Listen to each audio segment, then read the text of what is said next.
This is The Entrepreneur Way with Neil Ball. Unlocking the secrets of successful entrepreneurs 7 days a week. Subscribe to our podcast and follow us on Twitter at Neil D. Ball. Napoleon Hill said the power of the mastermind is the driving force. To discover how you can unlock the potential in your business using the power of a mastermind, go to mastermindunlimited.com. And now, here is your host, Neil Ball. Hello everyone, Neil Ball here. I appreciate you joining me today on The Entrepreneur Way. The Entrepreneur Way is about the entrepreneur's vision, the mindset, the journey, the commitment, the sacrifice, the failures and the successes.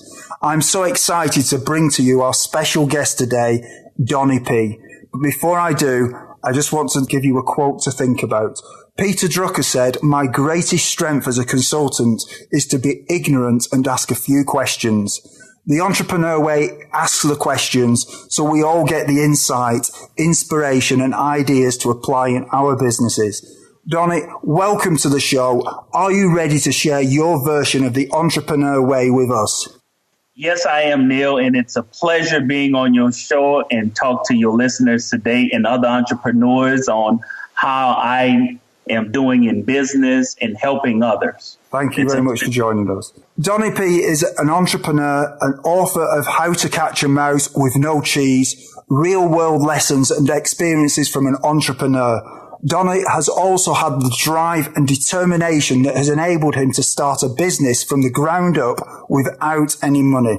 But I'm going to let him tell you more about that in a minute. So, Donnie, can you provide us with some more insight into your business, your book, your personal life to allow the listeners to get to know more about what you do and who you are?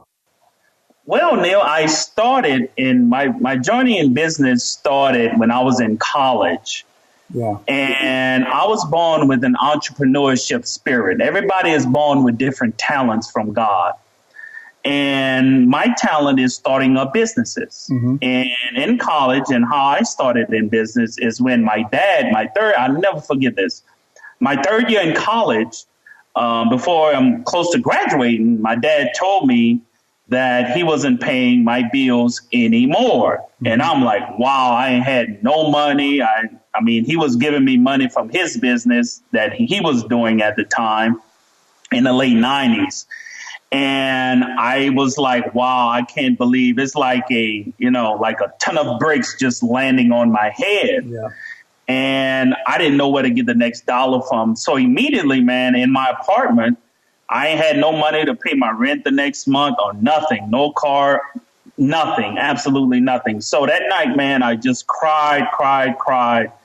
And I fell on my knees. I remember it like it was yesterday. And I fell on my knees and I prayed to God that I would do anything possibly just to get out this situation and help me along the way. Think about the journey. Mm-hmm. And he helped me to get my mind going into the entrepreneurship spirit that he gave me when I was born. And immediately the next day, my mind started clicking. Mm-hmm. So I started off, and my dad, like 6 months later down the road, he had went out of business, and I used the office equipment he had. And because I didn't have no money, and I just used the necessary tools that I had at my disposal. Mind you, back in the late 90s, early 90s, we didn't have like the internet. We didn't have YouTube. We didn't have nothing but word of mouth in business here in the States. And once my mind started going in, I researched a lot of different businesses for me to get into with no money.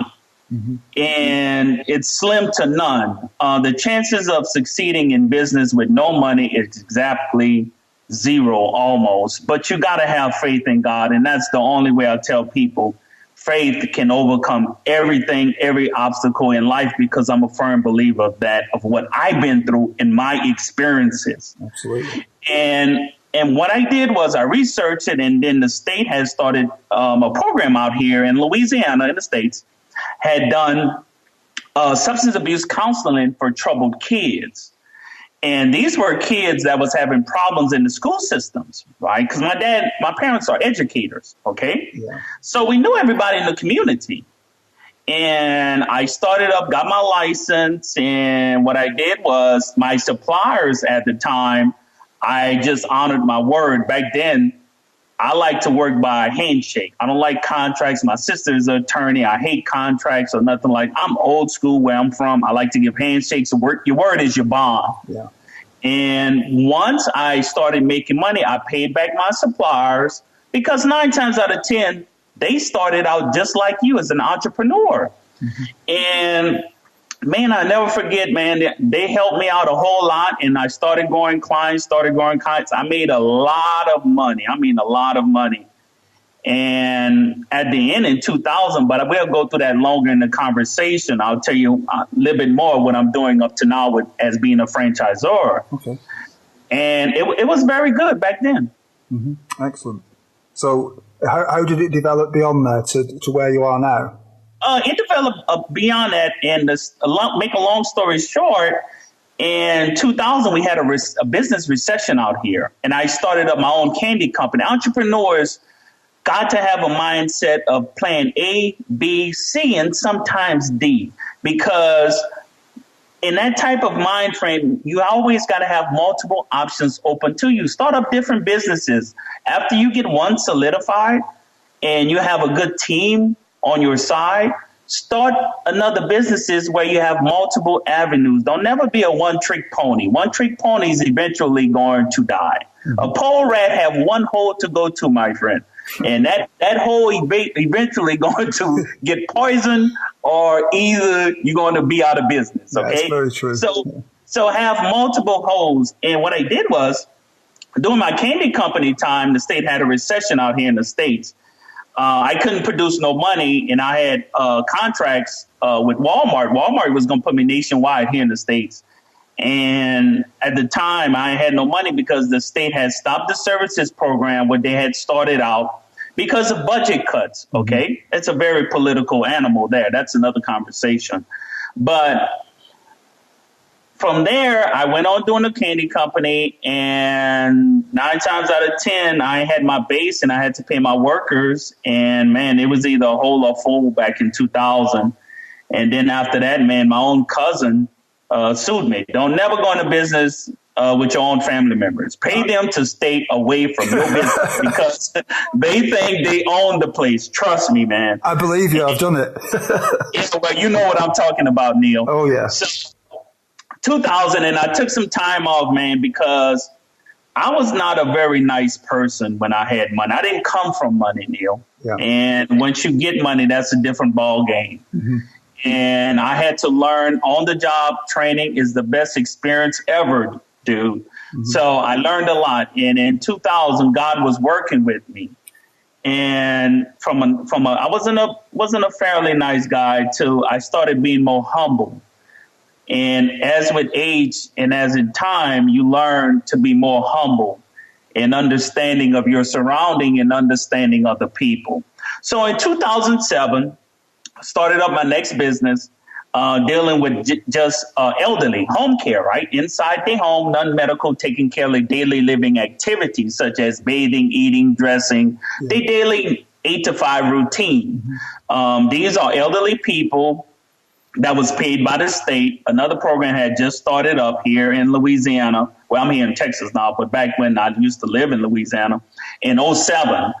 And basically, I started out with no money again, called my brother, who I gave a lot of money to in college. I don't know why I'd done that, but it was a good thing. I love him to this day. Mm-hmm. And he said, well, Donnie, you ready to start up again? I'm like, dude, I ain't got no money. I mean, how we going to start? But my name was like golden in the community. And I went to an older lady and she said, well, Donnie, I'm going to give you a chance. And I say, well, that's all I want is a chance. And she had dementia. Mm-hmm. And she was gone. She dead to this day, God rest her soul. And started off doing that, man. And to this day in South Louisiana, we got like close to 400 and something clients, man. And I got into franchising and I looked at this commercial. Another franchisor who I won't name was doing the exact same thing I'm doing. But I say, man, I can beat them. Again, the entrepreneurship spirit had my bug going, man. There's no rest for the weary, Neil, you know? So, man, I knew nothing about franchising. I I like, dude, I'm going to do this, and I'm a very competitive person. I used to play sports, and sports give you a competitive drive. And it's a very calculated risk I make now. I used to just dive on in, but now I'm more cautious now. Yeah. And I started doing franchising, man, and franchised my company at the time. And I sold my first franchise in 2013, and I'm off to selling more franchises. And I've just been ranked as a top 100 as up and coming franchisors opportunity here in the States. So absolutely. I'm blessed, man. So I'm here to spread my knowledge for people like you and your listeners of what I learned, what I experienced in my lifetime, my short lifetime here.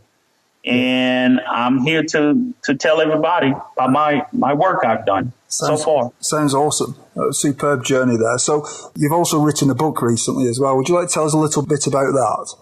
Well, my book, I always knew I wanted to write a book because I think my experience is very unique. Yeah. And most people that I tell who wants to write a book, I'm like, well, what makes your story different from other people? And that's the only way to sell your book or get your point across. But I started off my book on how to catch a mouse with no cheese. Mm-hmm. And in my book, I lay out 5 principles that an entrepreneur must have when they start off with no money, absolutely nothing. And it can be done. And I hope nobody tell them that it can't be done, because it could be done because I done it. Mm-hmm. And I outlined 5 principles. And my first principle I use is faith. People starting off with no money has to have faith. Now, let me tell you, from a money standpoint, money is just a form of exchange to acquire goods. That's all money is. And faith is the only principle that you must have to start off with when you have no money. Faith in God is essential in that. Mm-hmm. Number 2 is truth. Be always truthful to your people that you have dealings with in business, rather yet and still in life. Because as a man, all you have is your word. So always fulfill and be truthful to your suppliers, your customers, because they're helping you achieve your goals. Yeah. Be truthful to your workers. Let them know, say, look, dude, I can't pay this at certain time frame, but if you work with me, I'm going to take care of you. They're going to respect you more. Yeah. Okay, that's number 2, truth. Number 3 is self-awareness. Know your limitations. Know yourself. Know what you can and cannot do in business or in life, rather. Always know your limitations. Now, in business, you're going to push your limitations, but as you know, Neil, business can change daily. Yeah. Okay, you can make projections. You can make hypotheses on what you want to do, what you want to accomplish, but that changes daily. But if you know yourself, you know where you're weak at, where you're strong at, where you need to improve. So that's number 3, self-awareness. Number 4, the greatest of them all is discipline. Self-discipline is greater than love to me. Because if you have discipline about your plan in business and stick by your business plan, then you will be successful in achieving your goals. So I work by discipline in my principle virtue. Discipline is number 1, because if you have discipline, love will come next. Mm-hmm. And all the rest of the ones will come, your virtues. But always stick to your business plans. Always stick to the franchise system. If any of your listeners own a franchise, always stick to their system, because their system has been proven, tried, and tested. Yeah. And you will be successful in the franchise system. And number 5 outline is service. After you acquire your goals in life, whatever that might be, in business also, always give service to others, because you could have been easily in their same predicament. So always give service to others. And then after those 5 principles are completed, then your life has been accomplished. So that's how I look at business and in life. And that's what my book outlines, how to catch a mouse with no cheese. Sounds very interesting. Some great principles there. So can you now just tell us a little bit about your personal life as well? Well, my personal life, man, is very, I would say, dealing with the entrepreneurship spirit also. I am very faith conscious. Yeah. I'm a very giving person, as you can tell from my conversation. I've never met you before, Neil, but I can tell good people. I love talking to you. I would say I'm very open-minded. Also, when it comes to business, I'm more lenient now. I never was before because, like I say, it was on-the-job training, what I went through. I never experienced it before. Some things I look back in the past. If anything I could have changed, I wouldn't have changed a thing because I learned so much. Experience is the best teacher in life. Thank God I came from educators. My grandmother was a bootlegger out here when alcohol was illegal. And, you know, she done a whole lot of good things in my life. That's where I was raised up. In the speakeasies back then, that's what it was called, the saloons, where you can go up pubs, like you say in England. And I was raised in that type of environment. So I grew up real fast. And it was an experience that I'll never forget in life. But it made me a better person in my personal life right now. Mm-hmm. Okay. So that's my personal life. And in my next book, my autobiography, I plan on going more deeper, and hopefully you have another conversation with me, Neil. I most likely will. You say it's great chatting with you. So, what do you enjoy most about what you do, Donnie? I enjoy most about helping other people, helping elderly clients of mine, and helping other business people. Other entrepreneurs want to get into franchising, wants to own their own franchise. Yeah. That's what I like doing. And helping the elderly, what I learned, as your body, because the body system breaks down. It was designed that way. Yeah. And older people have lots of knowledge when I sit down and talk with them, various diseases. And my heart goes out to them because every person have different experiences growing up, what I've learned, and you always give help to them. So that's what I like doing most, in helping other people achieve their goals. That makes me successful. That makes me complete. That makes me get up in the morning, thank God, to help other people that's less fortunate than me in helping them achieve their goals. Okay.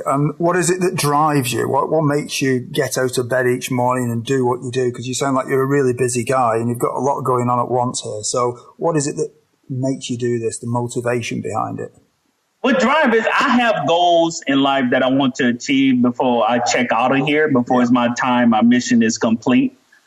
I won't go into my mission. That's going to be in my next book, Mission in Life. Okay. What makes me get up in the morning is my attitude to make it and accomplish my mission.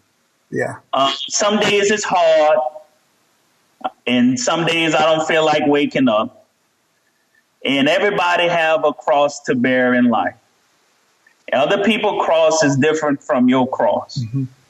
But what makes me want to get up is just to see other people happy. Yeah. Everybody is not going to be happy in life, but if I give some form of happiness to make them feel a little bit better, even if I speak to them a little while, or I just say, hi, how is your day going?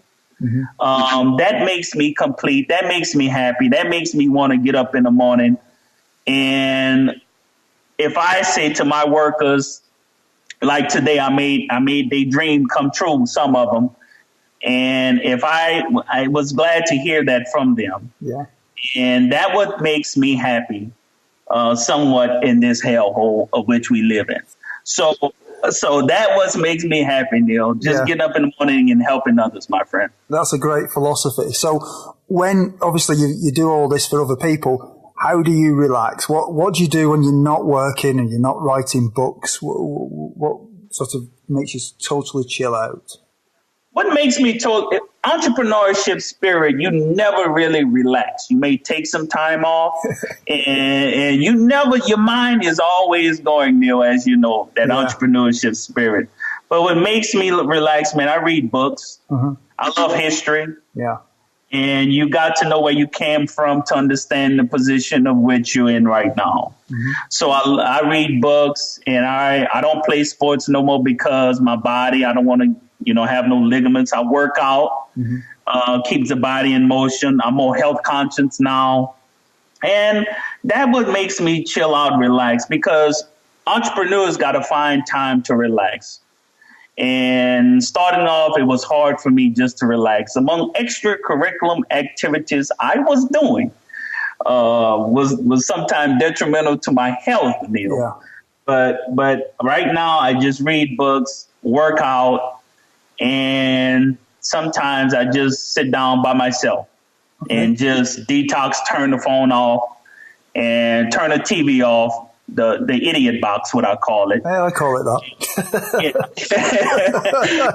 and I just sit down and have me a glass of wine and just relax, detox, man. So that's my form of relaxation, and taking some time off for myself, vacation, go on the beach for a little while and just be by myself. That's the only time I relax, to be honest. Thanks for sharing that. So, do you have any entrepreneurial role models? Is there anybody that you sort of look to and think, that sort of drives you and motivates you?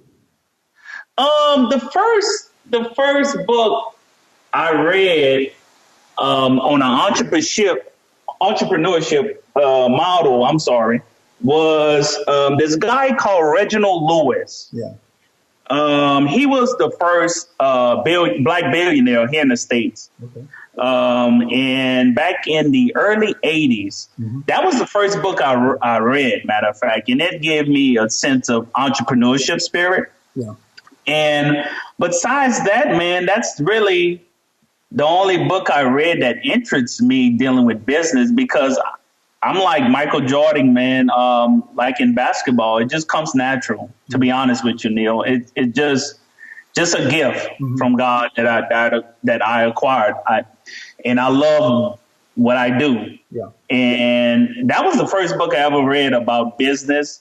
My brother have an MBA. He reads lots of business books, but it doesn't motivate me or even interest my concerns. Yeah. What I want to read. But that was the first book, man, that really inspired me to achieve more in business. Yeah. First book. Sounds interesting. I'm not aware of that, but I might check that out afterwards. So Donnie, what I'd like to do now is I'd like to take you back to the time before you were an entrepreneur, or before you became sort of set up your first business. I mean, you touched on it when you introduced yourself before, but what sort of difficulties did you have to overcome when you started your business? The main difficulties was getting the word out in the community and getting clients and getting customers in my business, man. That was the hardest part. So what I had to do is go out to each client house, introduce myself, because you're dealing with their kids, and to get into the program at the time. And that was the hardest thing ever, man. I've seen a lot of prime example of myself, man. You're dealing with poor people, man. And I came up with meager needs and meager means, And this one incident I'll never forget, I'm going to share with you and your listeners, is I went sit down in this lady's house with me and my assistant at the time. And I gave my brochure out and told them all about my company. And next thing I know, now this wasn't a lifestyle of a rich and famous house. Of course not. They had a lot of insects, and next thing you know, a rat ran across my foot, So, but I had to stay there. And number one, I felt for the kids, and they needed our services. And starting off businesses, you go through a lot. You're going to do everything by yourself. You're not a multi-billion-dollar corporation starting off. Everybody started somewhere. And I never forget that, man. She gave me a try with her kid, and the kid came out to be successful. And I'll never forget that. So I had to go to every client's house, introduce myself, that was the hardest part ever, man. But I loved it. Looking back on it, I loved doing that. Yeah. And beating myself because I'm a very outgoing type of person. Yeah. You know, so that was the hardest part, just getting my name out there. Okay.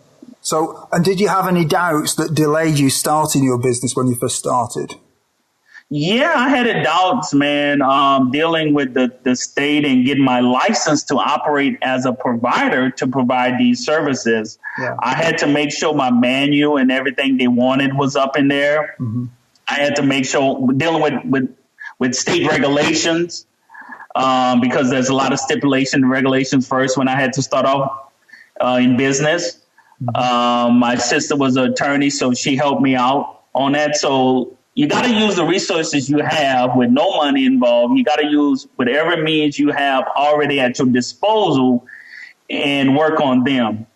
Okay. And put that all together. And I had doubts I was going to even get license to operate, which, you know, dealing with kids, you got to be operated by the state. Mm-hmm. and license. And that was the hardest part ever, man. I didn't know. That was my doubt. Yeah. Didn't know. So what mistakes did you make that slowed your journey? Was there anything mistakes you made just before you set up in business that if you'd known better later, you could have changed and done it differently, do you think? Looking back on it, Neil, the mistakes I made was trying to wear too many hats. Yeah. I micromanaged people. That was hard. I shouldn't have done that. I should have just let them, you know, use their talents. I micromanaged too much. Yeah. And third of all, I wasn't polite. I was more of a strict boss. Mm-hmm. I could have been more lenient that way. I didn't put up with nothing. Because when you're young and dumb, man, you make stupid mistakes. Yeah. And I didn't, you know, it was on the job training. I tried my best. I made a lot of money. Mm-hmm. And a fourth thing I could have cut back on is my extracurricular activities. That increased a whole lot, Neil, if you know what I'm talking about. I have an idea. It was my friend. It was crazy. And look back on it, man, I should have cut back on that a whole lot. You know, when you're young and dumb, like I say, you make a lot of mistakes. And I had no playbook. I had no handbook to go by. Yeah. I just was going off of talent and just going off of what I know, man. Yeah. That's what I was doing. So it sounds like you've been humbled by the journey. Yes. I've been really humbled, man. And my philosophy is the only way a man changes in life on his course before destruction comes, God's hand got to come into his life. Okay. And I'm a firm believer of that. That's the only way, in my humble opinion, man changes his ways. Thanks. So what are some of the things that you did before you started your business that would be helpful to some of the listeners who haven't yet taken that first step on the entrepreneur's way? Well, try to get into an internship with a company to even see if you like this type of lifestyle. It's not for everyone, Neil, as you know. Yeah. Entrepreneurship spirit is a very go-getter type of spirit. It's not for everyone. But I would tell them, try an internship program with a company, or try to get involved in the political system. See, because that's a business. That's another form of business. Politics is a business. Mm. Look at that angle there. Read some books. Do some research. As the invention of the internet, there's so much knowledge out there. There's no excuses anymore. No.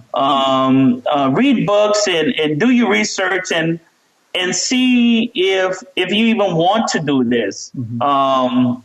And also see what you like doing in entrepreneurship way.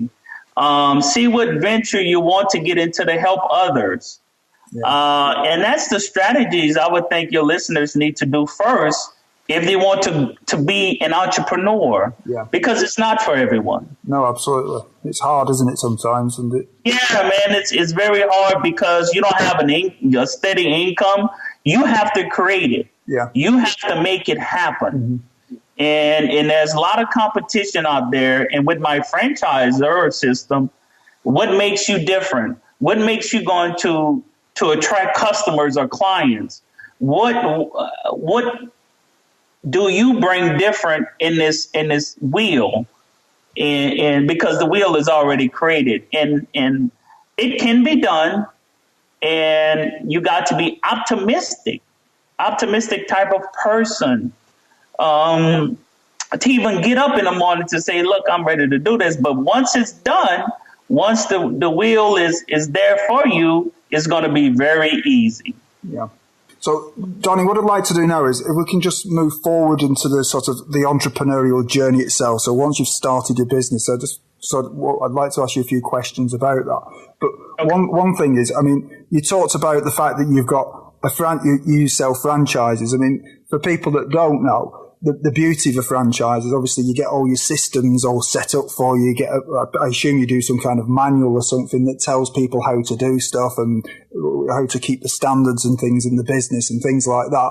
Whereas someone who sets up a business that's not a franchise, you've got to sort of figure all that stuff out yourself. And sometimes people do that when they start, and then sometimes people don't do that ever, and they have trouble maintaining a certain level of standard, don't they? So the concept of a franchise is obviously a good way of getting a system that works from the beginning. And I think can you just talk about that a little bit more? Because I think that's something that a lot of people probably don't really realize, that's the difference between the two directions you can take a business. Yes, Neil. A franchise system is really good for people that who have money, wants to start off. Dealing in myself with my franchise system, I wish I could have started one when I had money, but I didn't. I thought everything I touched would turn to gold. Mm-hmm. But a franchise system, their system is tried and true and delivered, and it's guaranteed to make you successful in your territory, because every franchise has a certain territory to operate. Yeah. And as you learn their system, dealing with my system, I put them through a training program, 3-day training. And other franchisor system is totally different. Everyone is not the same. But basically, all of them work off of the same principle. Mm-hmm. And their system has been tried, true, and tested and delivered, like I said, in making that franchise successful, because you are a representative of their brand. Because they're very protective of their brand. Any franchise system is protective, and you represent their brand to your customers and your clients in that territory. Yeah. So a franchise system is the way to go for people with money. Now, there's a lot of franchises out there, as you know. Yeah. See what's best, do your research, see what best fits your budget, number one, and your talents.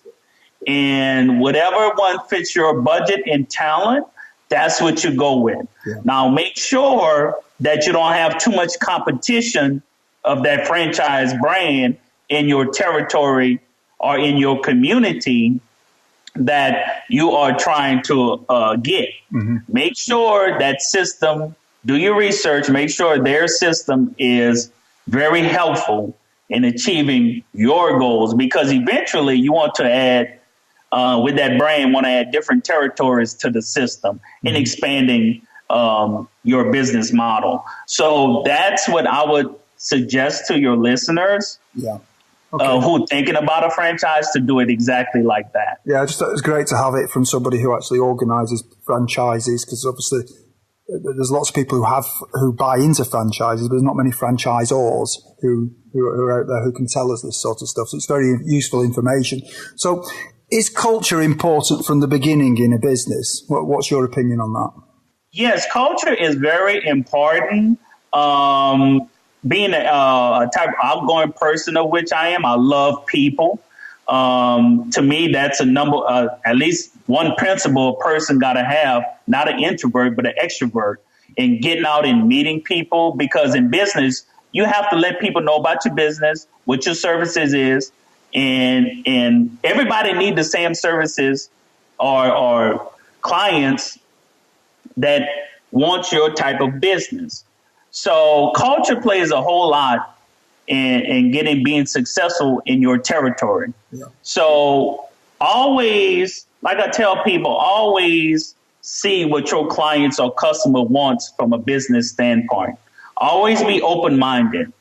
And different cultures have different things they do and they need in order for you to reach out to them. Yeah. Okay. So always see what kind of culture everybody is different. See what makes them different and see how you can help them achieving whatever they want or whatever services that they need. Mm-hmm. You can help them. That brings business and good name recognition to your brand or company. Yeah. So I would say get out and meet people. Yeah. Okay. That's what I say. Okay, excellent. So knowing what you know now, is there anything that if you'd known it when you started out would have helped you shortcut the learning curve? Knowing what I know now, we shortcut it. I would say knowing how to deal with money. Yeah. That's the biggest issue I had because I came from money. I didn't come from money. Mm-hmm. And when I acquired some form of success, which is in money, I didn't know how to handle it. Mm. And that was my biggest downfall, I would say, looking back on it, Neil. Yeah. I think that applies to most businesses, doesn't it? I think being able to handle your money in the business is obviously one of the core things you've got to be able to do. Yes, and obviously make sure you don't spend too much. Yes, Neil. And I didn't know how to handle money and budgets. And I'm not a very budgeting type of person, but I had to learn that, to be honest. Yeah. And money didn't know how to handle. Everybody can handle money. Mm-hmm. So that was my biggest downfall. Yeah. Okay. So how much does gut feeling influence your decisions in your business? My gut feeling plays a whole lot. Yeah. And I usually take 5 minutes, just think before I make a decision. Mm-hmm. Always take 30 seconds before you make a decision and go with your gut feeling. Gut feeling plays a whole lot in what I do now. If I don't like it, if my gut tells me to say, oh, this business venture is not right, or this decision is not right, or this experience is not right, then I would say, no, I think I'm not going to do that right now. So I would say to your listeners, always go with your gut feeling or your instinct or your mind. Yeah. If something tells you it's not right, please do not go in there thinking it's going to be right, because 9 times out of 10, it will go wrong. Yep. We've all been there. You ignore your gut feeling and you go and do it, and then you think, I knew I shouldn't have done that. I made a lot of mistakes, man, not listening to my gut. And I'm like, damn, why did I do that, man? You know? Yeah, absolutely. So, Donnie, life is made of constant change, whether we all like it or not. So, for me, the only constant is change. How do you try to keep up with change? I keep up with change knowing the trends of society. Yeah. I keep my primary virtues. I'm a very morals person. Mm-hmm. I was brought up in a moral type of environment, but I always keep up with change dealing with technology, because technology has changed so much since I started in business. Oh, yeah. It's unbelievable. Yeah. And if you don't keep up with technology, it's going to pass you by, and your business will not be successful. Dealing with social media, the internet, YouTube, and everything. Mm-hmm. And you got to keep up with technology. I say that was the main portion I would tell people to always keep up with. And keep up with society trends and culture, because that's always changing. Yeah. So as a business standpoint, in order to be successful, you have to change. You always have to change your mindset.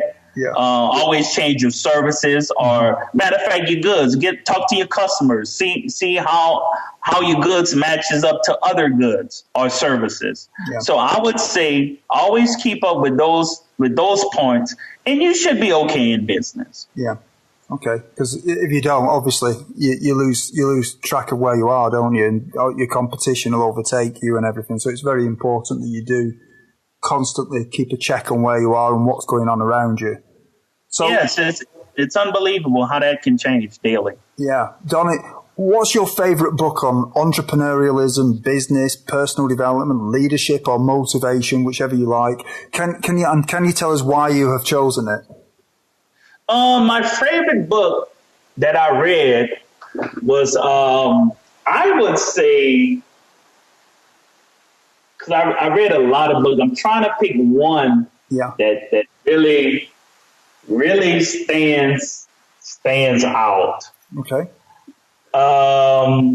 The book I read was by these 4 entrepreneurs. Yeah. And it was the Titans. Oh, I'm sorry. The Titans of Wall Street. That was the book I read that self-motivated, because my goal is to have a publicly traded company on Wall Street. Yeah. So that was the book I read on dealing with Wall Street and incentive, because that's my primary goals. Because I have every entrepreneurship should have goals and end goal to their business. Oh, absolutely.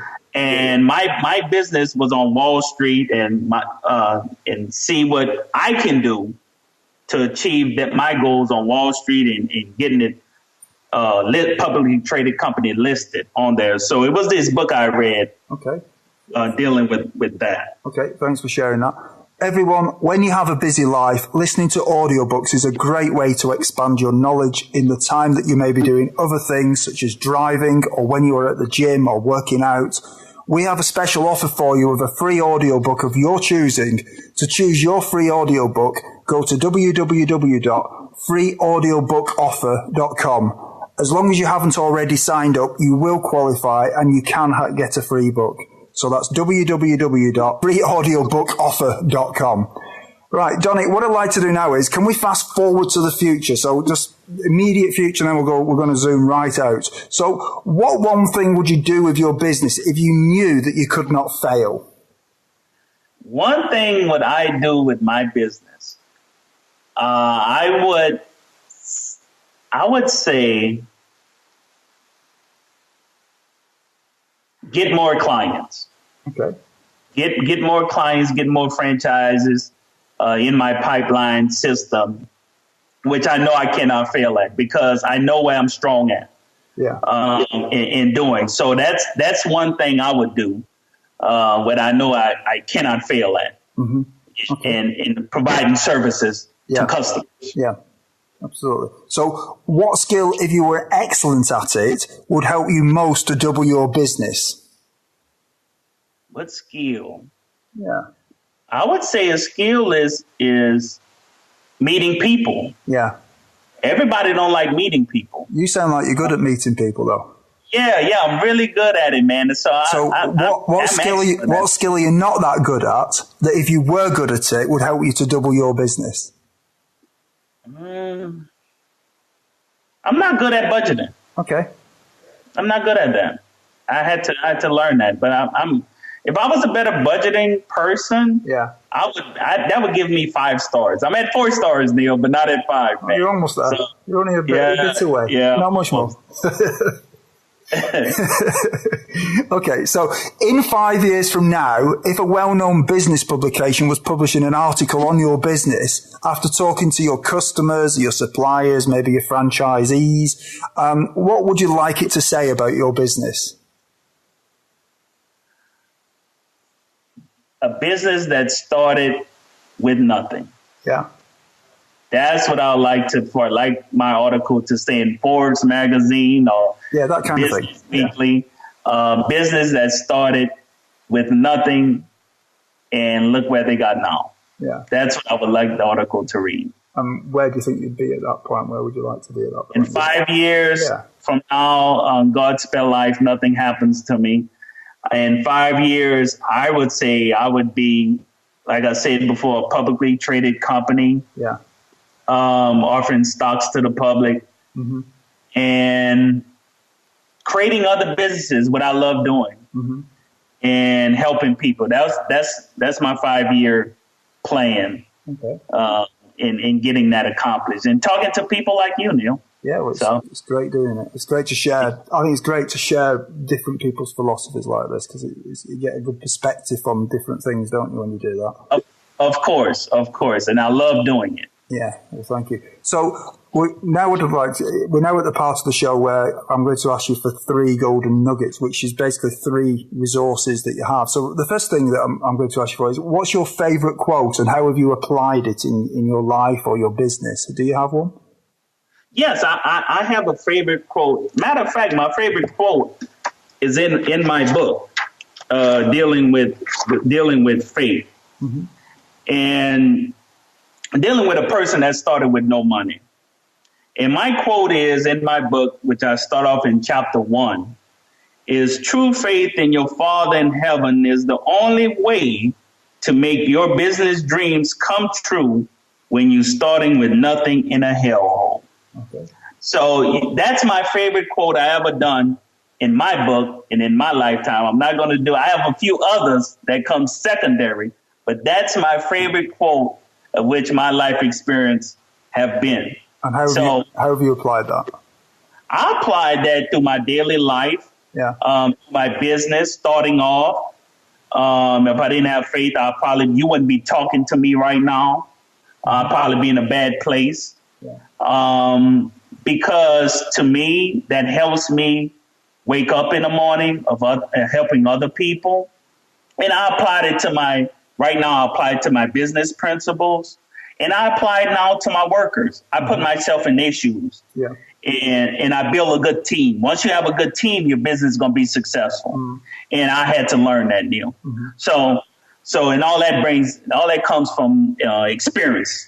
In life. Yeah. So that's how I apply that quote. Okay, very good. Thanks for that. So do you have any favorite online resources you can share that would be useful to our listeners? Is there anything that you use online? What online is Forbes magazine. Yeah. Look at Bloomberg.com. Look at any entrepreneurship websites that can be very helpful. Look at accounting websites that can help in business because you have to keep up with your accounting, your budgeting, those type of softwares. Yeah. So I would say those are the main websites if a person looking to start up in business, I think they should go, because always think further than where you are at today. Yeah. Always have a plan. Yeah. Always know how to achieve your goals in business. Mm-hmm. And it all starts with a plan. Yeah. And if you have a plan, all you have to do is execute it. But the internet is an excellent resource, which we didn't have back in the 90s, is an excellent source right now to start off with. Yeah. So I would say that's the primary websites I think your listeners should go to. Okay, thanks for sharing those. So what's your best advice to other entrepreneurs on anything you can think of? What would be the one thing that stands out as the thing that people should know? The one thing about entrepreneurship people should know is nothing comes easy without a struggle. Yeah. And if anybody tell you it's easy, I think you need to tell them that they're lying to them, because entrepreneurship is nothing easy about it. Yeah. But you're going to love the experience. You're going to enjoy every bit of it like I do. Yeah. And know your limitations. Mm-hmm. Know what you can and cannot do. Always hire people that's more smarter than you. Always know where you're dumb at. Not in a bad way, but in a good way. Yeah. And always share your experiences with other people and knowledge you have gained, which you've paid a price for, and tell them what they shouldn't and should do, and let them judge on how to proceed with their business. But always give a sound understanding and foundation to them, and point them in the right direction. And that's what advice I would give them. Thank you for that. Everyone, if you didn't manage to get a note of Donnie's favorite resource or his favorite book, you can find the links on Donnie's show note page. Just go to theentrepreneurway.com and search for Donnie or Donnie P in the search box, and you should find the link to his show notes page. Donnie, is there anything else that you'd like to add about your business or your book? You can find my book on authordonnie.com. Okay. To any of your listeners that want to order it, we're on Amazon.com also, and other numerous websites my book is on. But I hope your listeners gained a lot of knowledge from this short conversation. And Neil, it has been a pleasure talking to you, my friend. Oh, so it has. Likewise, we have been absolutely blessed by having you on this show. You've given us some great perspectives on the entrepreneur way, and you've provided us with inspiration, and you've definitely given us a lot to think about, Donnie. So thank you very much for being on the show. Thank you, Ned. It's a pleasure talking to you, sir. Thank you. Thank you for listening to The Entrepreneur Way. Subscribe to our podcast and follow us on Twitter @Neil D. Ball.